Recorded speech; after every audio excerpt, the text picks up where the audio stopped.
Boa noite, pastor Genivaldo Tavares de Melo, de São Paulo, hoje 22 de junho de 2020, fim de tarde, e o vídeo é o de número 174, uma indagação: o que há de místico na ceia do Senhor? E por que resolvi escrever sobre isto?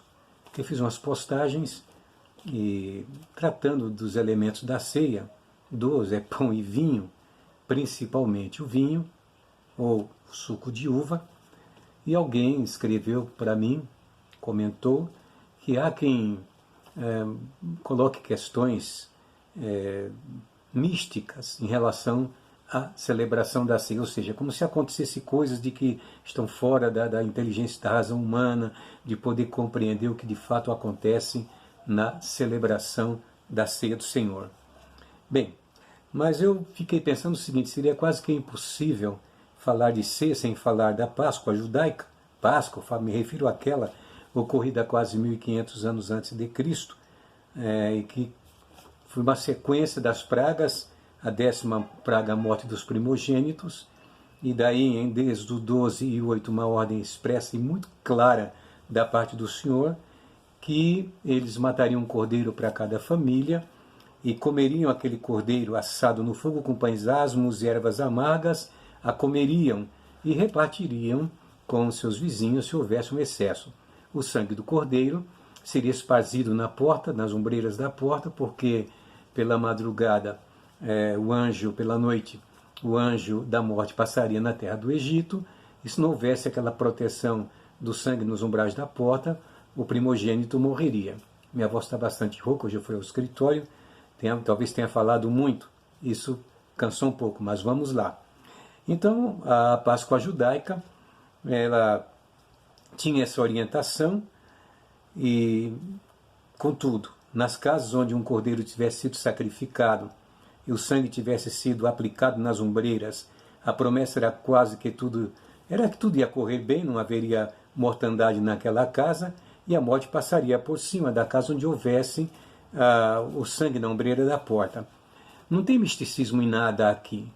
Tem a palavra do Senhor dando garantia de que isso aconteceria. E, no entretanto, já sabemos que existem pessoas que hoje buscam algo sobrenatural na celebração da Páscoa judaica, com promessas de prosperidade, de bênçãos, etc., desde que a pessoa não é nem sangue, já usam outros elementos aí para ungir a porta, para que aconteça também o que aconteceu na terra do Egito, ou seja, os males. Hoje, com essa praga desse vírus, Covid-19, também não atinge ao lado dos crentes. O que a gente sabe é que essas coisas não se sustentam numa análise bíblica, tá certo? Até dispensa muito comentário. E era um memorial. O Senhor já havia dito: esse dia será para vocês um memorial, e celebrareis com solenidade ao Senhor nas vossas gerações por estatuto perpétuo. Está lá em 12:14 de Êxodo. E isso era comemorado no mês de Nissan, entre março e abril. Há uma variação de datas hoje na celebração da Páscoa. Muito bem. Eu fiquei procurando como é que os judeus comemoram a Páscoa hoje, porque os elementos que constituíam a festa da Páscoa, o memorial da Páscoa, não vou nem chamar de festa, não é? Mas o memorial da Páscoa eram claros, como está lá em Êxodo 12:8.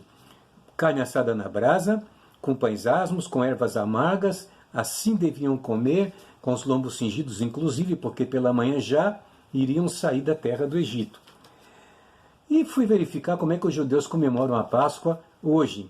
E creio que também nos dias de Cristo eram exatamente assim. Portanto, a primeira Páscoa celebrada, já falamos, era ainda no período do cativeiro. Ela é narrada na Bíblia, como nós lemos aqui no livro de Êxodo. Agora, nos dias de hoje, a Páscoa é comemorada com outros elementos. Aí fui verificar. Tem o pão sem fermento? Tem, que é o pão ázimo. Tem o vinho? Tem. Tem carne tostada com o seu osso? Tem. Bolinho de peixe, raiz amarga, pasta de frutas, água salgada para cozinhar batatas, e essa água tem um significado, ela representa assim as lágrimas da escravidão.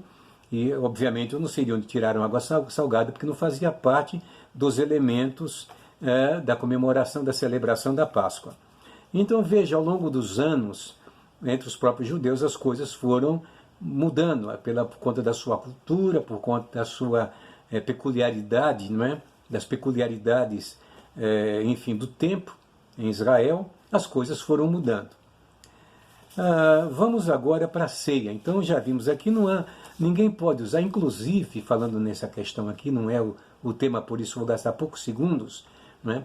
Que quando se coloca coelho, ovo de Páscoa, não sei mais o que, as coisas fogem totalmente da realidade. Primeiro porque nós, como povo ocidental e chamado povo cristão, não temos que comemorar a Páscoa, ela não nos remete qualquer lembrança. E vou explicar exatamente por que quando falar da ceia. A Páscoa apontava para a frente, apontava para o cordeiro que seria imolado pelos pecados da humanidade, portanto, apontava para Cristo. E foi daí talvez que João Batista, quando viu o Senhor se aproximando dele, disse: eis o Cordeiro de Deus, que tira o pecado do mundo. Bem, falando agora da ceia, que tem muito mais singularidade, e essa sim também é um memorial, como era a Páscoa judaica, no capítulo 22 de Lucas, Jesus comemora a última Páscoa. E aí nós vamos ver uma transição, porque ao comemorar a Páscoa, não tinha os elementos, pelo menos nos escritos aqui, mas tinha pão e vinho. E Jesus disse: eu desejei muito comer essa Páscoa convosco antes que padeça. E diz aqui a palavra, ele encontrou o cenáculo mobiliado, como tinha pedido aos discípulos, até de uma maneira quase que milagrosa, não é? E diz aqui: chegada a hora, pôs-se à mesa e com ele os 12 apóstolos. Capítulo 22 de Lucas, verso de número 14 em diante. E disse-lhes: desejei muito comer convosco esta Páscoa antes que padeça, porque vos digo que não a comerei mais até que ela se cumpra no reino de Deus. E tomando o cálice e havendo dado graça, diz: tomai e reparti entre vocês. Porque vos digo que já não bebereis do fruto da vide. Fruto da vide. Não está nem se referindo se era suco de uva ou se era vinho, mas sabemos o que era, temos noção do que era. Porque vos digo que não bebereis de novo. E tomando o pão e havendo dado graças, partiu dizendo: isto é o meu corpo que é partido por vocês, ou por vós, e é dado. Fazei isto em memória de mim, diz o Senhor. Semelhantemente, depois de ter ceado, comido o pão, ele orou, deu graças pelo cálice também, disse para eles: o cálice é o Novo Testamento que é derramado, do meu sangue que é derramado por vocês. Pronto. Essa era a celebração do que se poderia conjecturar que seria a Páscoa da Igreja do Senhor. Mas que não é Páscoa, é a Santa Ceia. Por que Santa? Porque é um momento muito especial para a Igreja. Não é que ela se santifica em si, nesse sentido. Não, porque esse santo quer dizer separado, a Páscoa é uma festa separada para aqueles que estão em Cristo, que foram batizados, etc, etc. Não é? Pois bem, quando Paulo escreve isso na carta aos Coríntios, no capítulo 11, verso 23 em diante, ele introduz umas questões, poderíamos dizer teológicas, sem problema nenhum, questões teológicas, que, obviamente, deve se fundamentar na própria palavra. Mas ele acrescenta dizendo o seguinte: primeiro ele fala: eu recebi do Senhor que também ensinei para vocês. E aí ele repete as mesmas palavras que Jesus disse aos seus apóstolos. E no verso de número 28 em diante, ele diz: ao tomar a ceia, examine-se, pois, o homem a si mesmo, e assim coma deste pão e beba deste cálice. Porque o que come e bebe indignamente, come e bebe para a sua própria condenação, não discernindo o corpo do Senhor. Eu quero que vocês se lembrem que lá no capítulo 6 de Hebreus, o apóstolo diz que devemos deixar os rudimentos da doutrina de Cristo, porque tudo quanto Jesus deixou foram rudimentos doutrinários. Jesus não se aprofundou em questões doutrinárias, mas Paulo recebeu diretamente do Senhor e nos trouxe o verdadeiro ensinamento da palavra, o que deve, como a igreja deve se conduzir. Quando Paulo explica aqui aos Coríntios, não há qualquer ar de misticismo ou de místico na celebração da ceia do Senhor, porque é simplesmente um memorial, uma festa, uma lembrança da morte expiatória de Cristo que faremos até que ele venha buscar a sua igreja. Pois bem, mas aí ele continua. Pelo fato de não se examinar e, portanto, não discernir o corpo do Senhor, porque, veja bem, isso aqui não significa não discernir o corpo do Senhor, que o pão está contido o corpo do Senhor nele, que é a doutrina da consubstanciação. e nem tampouco se transforma no corpo vivo de Cristo, que é a doutrina da transubstanciação. São elementos que estão, diria, no altar, porque quando a gente fala em altar, não é o púlpito da igreja, é o ambiente de culto, é o altar, é onde a gente está adorando ao Senhor, e o ministro celebra por ordem da palavra. Portanto, quando nós bebemos sem examinar, nós não discernimos o corpo do Senhor, ou seja, a importância e o valor que tem a ceia para todos nós. E aí ele diz, por esta causa, há entre vós muitos fracos e doentes, e muitos que dormem, porque se nós nos julgássemos a nós mesmos, não seríamos julgados, mas quando somos julgados, somos repreendidos pelo Senhor para não sermos condenados com o mundo. Não há nada de místico, às vezes pode acontecer, já vi Jesus operar milagre maravilhoso, a pessoa tomar a ceia, ficar curado de uma doença, mas isso é exceção onde Deus só opera, onde somente Deus opera na exceção, não é regra bíblica. A regra bíblica é a igreja se reunir para comemorar a morte do Senhor até que Ele venha.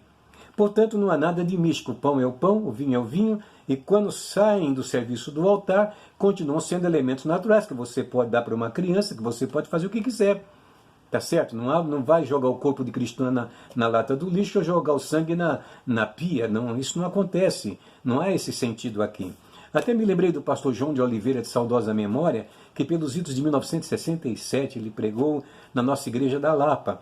Ele disse que quando nós participamos da ceia do Senhor, ele disse o anjo do Senhor numa linguagem, tá certo? Porque também não há qualquer verberação bíblica, apontamento bíblico de que anjos descem para servir a igreja nesse momento. Não, quem serve é o diácono.